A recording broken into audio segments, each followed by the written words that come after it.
Today we will focus on Psalm 5, which we read responsively a minute ago. Imagine a situation where your life hangs on a thin thread of lie. Lie. There are times when we may find our life, our reputation, sometimes our jobs, it all hangs on a thin line, thread of lie. It depends on what others say. That's a very precarious, that's a very dangerous situation. When our life has to depend solely on a person's word. This is a story about a young evangelist. He was getting popular, becoming more known among the church and the people. And as his reputation was growing, he was very much used by God. And at that time, a young woman was interested in him. She was interested. She loved him, and she wanted to marry him, and she had her own plans. But this young man won't budge. And he was a man of God, and he was very much used by God. And what this woman did is, the young woman did in his wicked scheming, is that she spread a story, saying, and she created a situation where both of them were alone. She walked into his office saying, I want counseling and all that. And she ran out of the room, blaming that he made a pass at her. You know what is it? He made an advance, and he did nasty things. And she spread the story out dramatically. And then the problem is that there is absolutely no witness. There is no witness. You have to believe either this man or this woman. Now you know when you are in such a situation, what happens? People are divided. Some people will say, he must be wrong, or he must have done something to her. When we are studying Psalm 3, we remember that situation where, even when you are innocent, what people think is important. We saw when I was preaching from Psalm 3. Now, this is a very dangerous situation. And this woman, is she right or is she? See, the question is, why should she lie? This man, so your whole reputation now hangs on a thin line, a thin thread of lie. How can you prove your innocence? There is no witness. There is no security camera. You cannot show the footage of it and say, look, this is what happened. You are alone. We may find many times in such situations where everything, the life, even life, depends on a lie. That has been proven wrong. The villains of this psalm, the people, the enemies of this psalm, are those who lie. I am reading from verse 8. Lord, in your righteousness, because of my enemies, make your way straight before me. Not a word from their mouth can be trusted. Their heart is filled with malice. Their throat is an open grave. With their tongue they tell lies. It is not just one man. There is another problem here. The problem here is, what if 10 women are accusing you? What will you do? The case gets strengthened. It can be other way as well. It can be men accused by women. It could be women accused by men. It need not be men and women also. It may be something, a report that is written against you. It's something that people said. It may not be what you call, doesn't have to do with love and other things. It can be various other things. At places, Job, they said she did that. You didn't do that. This because of what she did. It may not be. See, the whole thing hangs. So here the problem is, it's a group of people. They are united in their witness. And that is the problem. And he says, look, this may be a situation of a trial in a court. A trial because the psalmist, the man who penned this psalm, may be accused of something wrong, some wrong. And there are witnesses against him. And they say, no, we have seen him doing it. We know that he is doing it. So the situation, I would say, is a trial in a court. And the false witnesses are against him. So he is praying to God that he should be delivered from their lies. Why? Because the consequence of the lie may be a possible execution or imprisonment. That is why he says, their mouth is an open grave. You see that strong word. Have you, when people lied about you, have you ever thought of their lies being an open grave? Now what does an open grave do? Open grave, I have lived 51 years on the face of this earth. I have so far not seen a single person who are committed to a grave come out of the grave. And Jesus did it, but I was not there when he did that. I have heard stories of people buried life. In those days of plague and all that, people thought, he's dead, almost dead. Anyway, he's going to die, so let us bury him before he's dead. Grave never returns anyone committed to it. And by mistake or by whichever way you buried a person's life, that person has never come out of it. He dies. Grave is a cul-de-sac. You know what I mean? A dead end, literally. Because nobody returns from that.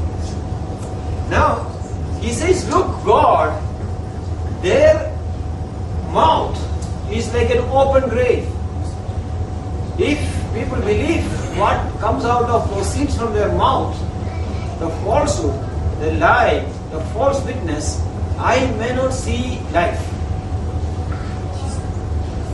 Did you watch DGP Rathore being whisked away by the police? Right? Suppose he was righteous, he didn't do that. He is now in the jail. See, that moment of the verdict, the judge pronounces a verdict. He walks to the jail. There is not a split second. He said, I have a chest pain and all that. He said, a doctor will see you in the jail. He had to go to jail. See, that's all that happens. That tense moment.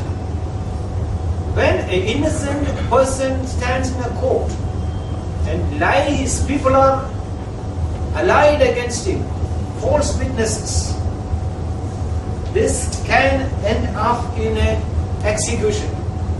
That's why he says their mouth is like an open grave. It will take me, swallow me, it will kill me. Grace, dangerous places. Now why? Because the principles of jurisprudence in the ancient world were different from ours. If you accuse me of stealing, I can use an alibi. Say, okay, Dr. Paulson stole 1,000 rupees from UBS at 11:30 on Sunday morning. Somebody accuses me. Suppose situation. I can use all of you as witnesses and say, no, at 11:30 on Sunday morning I was in said case. And you are witnesses. That video is a witness. I will use it. But there is no such thing in the ancient world. You have no alibi. I can use a sniffer dog, a police dog, to prove a crime. Fingerprints, forensic evidence, DNA, lie detectors. Now we are much more safer than the ancient world. If somebody accuses you falsely, you can always have recourse to all these methods, forensic methods, and jurisprudence deciding who is right and who is wrong is on the basis of that. Ajmal Kasab cannot say now that he was playing chess in Faridpur. You know why? Because the cameras in the Chhatrapati Shivaji terminal has caught him doing that crime. He cannot escape from that. Because he was in CST with gun and a backpack. They saw it, they caught him. There are witnesses. But this man is helpless. Everything hangs on one lie. That everybody has agreed to lie together. Now let me move on from that. See, these principles are applied and people have lost their lives in the Bible. If you read 1 Kings chapter 21, there's a story about King Ahab and the man called Naboth. And the third character in that story is the cruel queen of Ahab, who is Jezebel. You know what happened? What was Ahab's crime? Ahab committed only one crime. That is, having a vineyard very close to King Ahab's palace. That's all that he did. He had a vineyard and in Jezreel, in a fertile place, and that vineyard, whenever Ahab goes from Samaria to Jezreel Valley, and he has his palace there, and he can see that beautiful vineyard from his window, and he would say, oh, if that vineyard could be mine. And that is the only crime that Ahab committed. That is, he cultivated a good vineyard. Sorry, Naboth. So Ahab wanted that vineyard. How can you get that vineyard? And he said, first of all, trying to buy it. And Naboth said, no, I cannot sell it to you. This is my father's ancestral property. It belongs to my family. I have to keep it. He wanted to turn it into a vegetable garden. There's nothing wrong with having, you see, Ahab was good. See, why should he make people drink and why should he give them nutritional vegetables? That is okay. I don't say for. There are some preachers, he said the problem is turning it into a vegetable garden. I think that is not a problem. The problem, that is a good thing they did. So, now the issue is, but Jezebel, the cruel queen, had a plan. You know what she did? Make a false accusation against Naboth, get 3 scoundrels, the Bible recorded that way, scoundrels, who will testify against Naboth. So what they do? They accuse Naboth, and the 3 scoundrels stood against him. That's what the Bible said, 3 scoundrels. And they said, we heard Naboth curse the king and God. And Naboth could not prove, because he had no witness. How can you have a witness for things you did not do? Simple as that. See, I can have witness for things which I have done. I cannot produce witnesses for things I haven't done. Naboth was in a fix. Now the verdict was passed. If you have, what is the punishment for it? Stone him to death.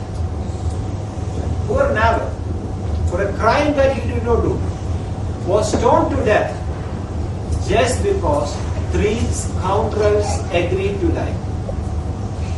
In those days, so many Naboths might have lost their life.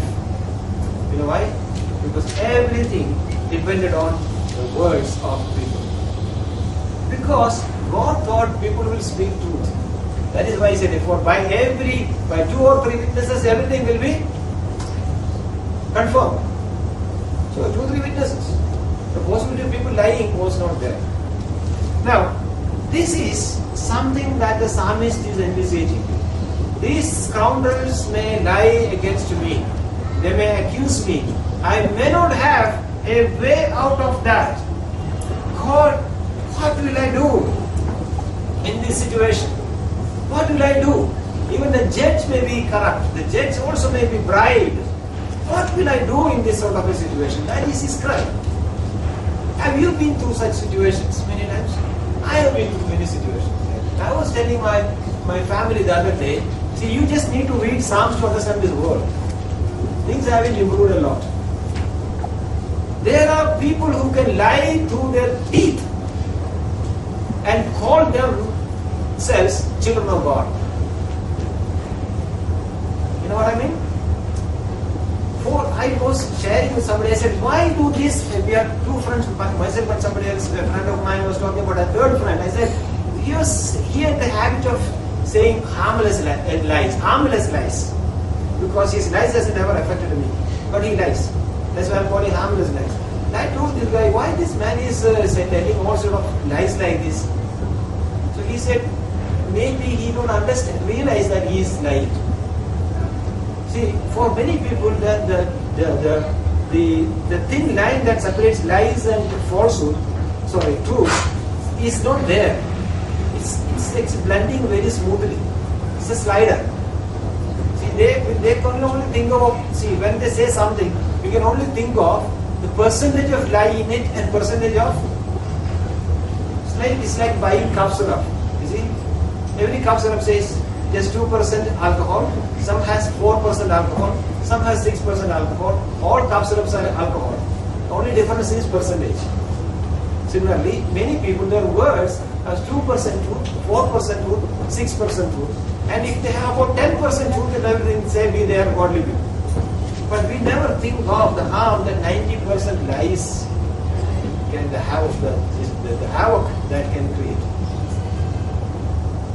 Even our own words, many times, we are so casual. We are so casual about other people. When we make remarks about other people, we are so casual. We don't care about our words. But it can spoil the reputation, may not be life. It can spoil the reputation of others. It can spoil the image of others. But we are not at all serious. Many times we become victims of this. You are not doing anything. But people are spreading lies about them. Things that you didn't do. And then you get up and then you have to fight fires in 100 places at the same time. I have been a victim many times of this thing. Many times. I had a colleague of mine who would say, as Paulson rightly said, and say exactly the opposite of what I said. He's actually endorsing me, and he says, as he rightly said, and he says, he misquotes me. So many times I have to intervene and say, no, sorry, I didn't say that, I didn't mean that, that's not what I said.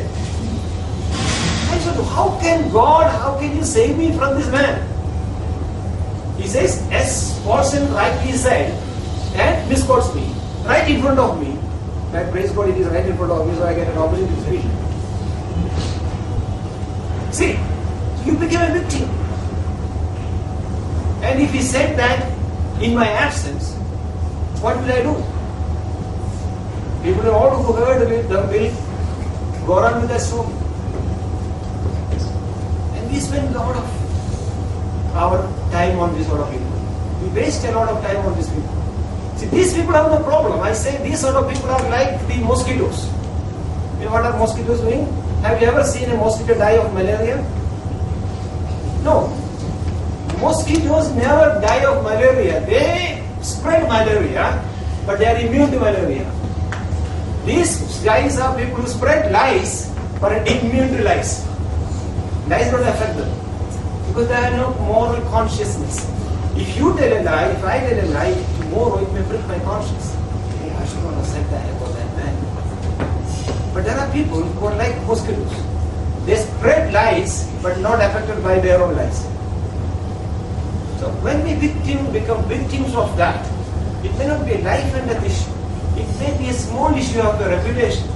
But even then, how do we handle such a situation? The only one recourse is that this psalmist will go to God. He says in verse 7, he says, But your great love can come into your house. In reverence I bow down toward your holy temple.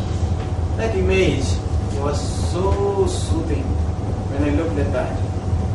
You see, this man may be standing in a court. He will be in the dock, maybe later in the day.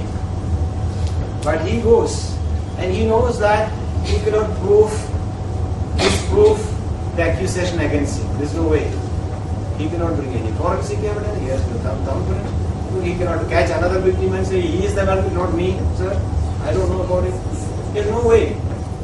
What will we do in such situations? If you were in a situation like that young evangelist finds himself, if you come to that sort of a situation, when there is nobody in the room, only you two, and there is no way, he says, Lord, I can come into your house, and then I bow down towards your hand. Lead me, Lord, verse 8 says, lead me, Lord, in your righteousness, because of my enemies. Make your way straight before me. It is a complicated way. And he says that, God, make my way straight before me. Now the point here is, he has an appointment in the court that day. You just want to imagine that way. But he knows, if you look at all the evidence that is against me, it is very strong.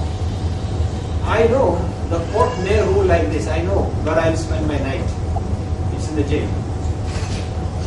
Now, what he does is, before he goes to court, he goes to the court of the Lord, the righteous judge. He presents his case before God.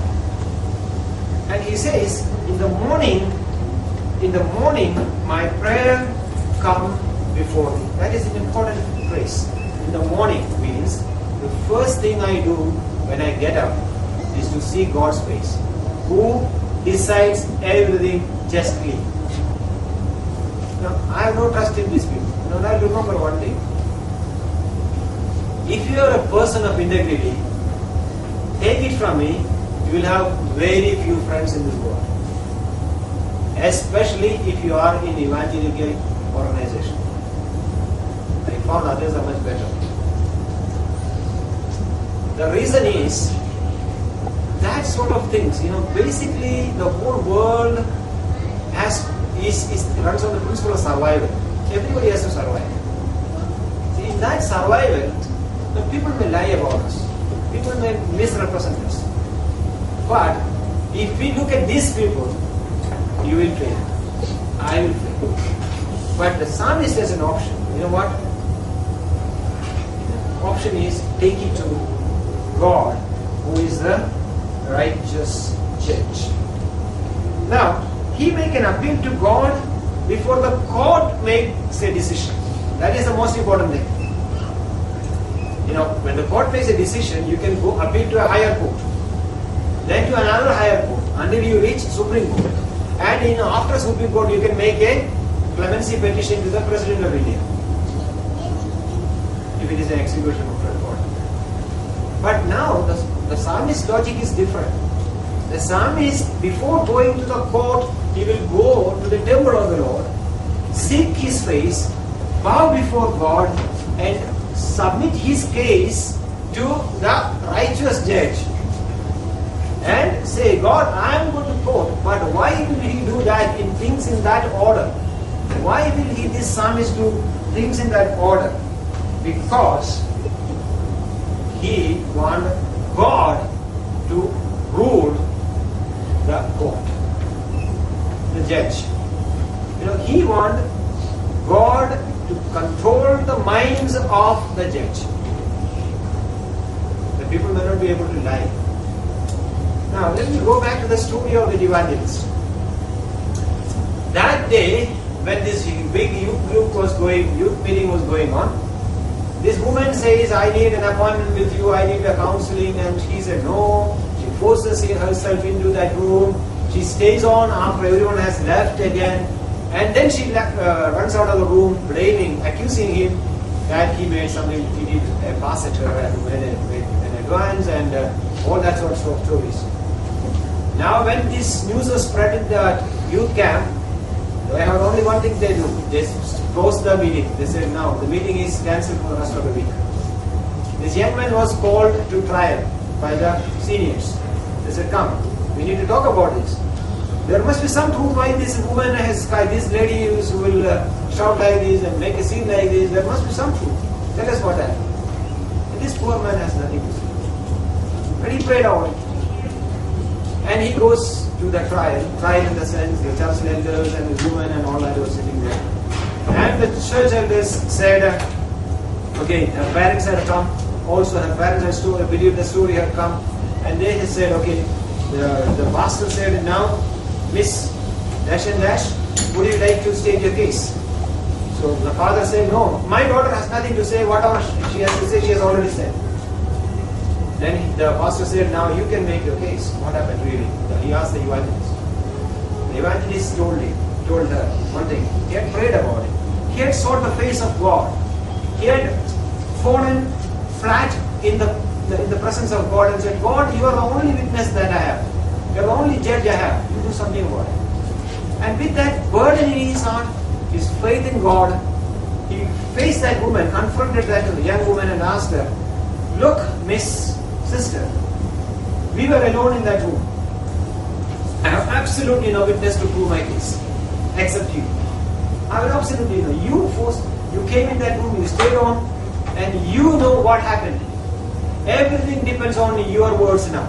My reputation, my ministry, everything depends on your words now. And prayerfully he said, now tell these people what really happened. And sure, her conscience was pricked. Because God was acting, and God was doing His work, and she was not able to say anything. He said, please tell us. You are my only witness in this case. You are my only witness. My ministry depends on it, my reputation depends on it, my life depends on it, my marriage depends on it. Tell the people, these people, our elders, the pastors and your parents, what really happened. You are my only witness. You know what happened? She said, I'm sorry. I made a pass at him, not him. I'm sorry for that guy. I had an attraction towards him, and out of our jealousy I said that. That is when you go to the right court before going to the human court. The court of the righteous judge. Pray that God will take the decision, not the human judge. Pray that God will make His verdict before the court makes a verdict. It may not be legal court. It may be friends sitting in a coffee house and making comments about it. I'm not talking about a court. That may not be. Maybe people sitting in CCD, cafe coffee, and making stories about you. It could be that. But that is serious. Now what can God do? Psalmist says, you will protect me. See? You will shield around me. Look at verse 11. But let all, see verse 10 I would like to see. Declare them guilty, O God. Declare them guilty, O God. Let their intrigues be their downfall. Can you imagine that woman, young woman, after that church trial? How will she be walking out? Now the rest of the people will say, she made a false accusation against our beloved preacher, young preacher. God vindicates him. And her reputation is gone to the dogs. See? Pray. And now he says, let all who take refuge in you be glad. Let them ever sing for joy. Spread your protection. I think there is the image of a bird, a hen, protecting the young ones. There's a psalm called I'll sing under your wings. You know, God protecting us under His wings. And remember, the trial takes place under the wings. All accusations takes place under the wings. That means all the resolutions will be always under the wings. That's an amazing thinking. That's thought, comforting thought. And He is a shield around me. You know what I shield around me? I explained it a few weeks back. You don't have to worry about it. 360-degree covering that you have. 360-degree covering. An amazing sense of security. And that's what we should have. When we become victims of lies, when we become victims of falsehood, and let me tell you, see, and there is plenty of chances that we become victims of such things. You are going to join a new ministry. Somebody asks for a reference, and someone who doesn't like you to be in that church or in ministry writes a nasty reference, or everything good, and one line which pulls out all that he said so far and says, I just like this. UBS, you are applying for UBS. Now this man has written 12, 13 points in the reference letter, and there are 3 bulleted points there. You recommend this candidate. I recommend this candidate. I recommend this candidate. With hesitation, I do not recommend this candidate. So 20 points in that reference letter, everything good, nice, and everything has written, and finally say, I do not recommend this candidate. That's enough. There's no point. It could be a job reference. He's a nice guy, he's a good preacher, he's a great singer, but he cannot be trusted. Who are a preacher, a singer, who cannot be trusted? You won't get the job. He's a handsome young woman, has a good voice, very prayerful, but he has a habit of gossiping. So she's a rumor monger. That one line is enough. 2 pages of all positive things. Nobody wants a rumor monger in my organization. Why should I employ a trouble? You lost the job. You may not be. There are hundreds of such possible situations in ministry, in family life, in social life, in our professional life. We become victims of lies. What should be our prayer? Let's pick a verse from this to pray when we come to such situations. And let's pray this prayer, verse 11. I want you to read that together with me. But let all who take refuge in you be glad. Let them ever sing for joy.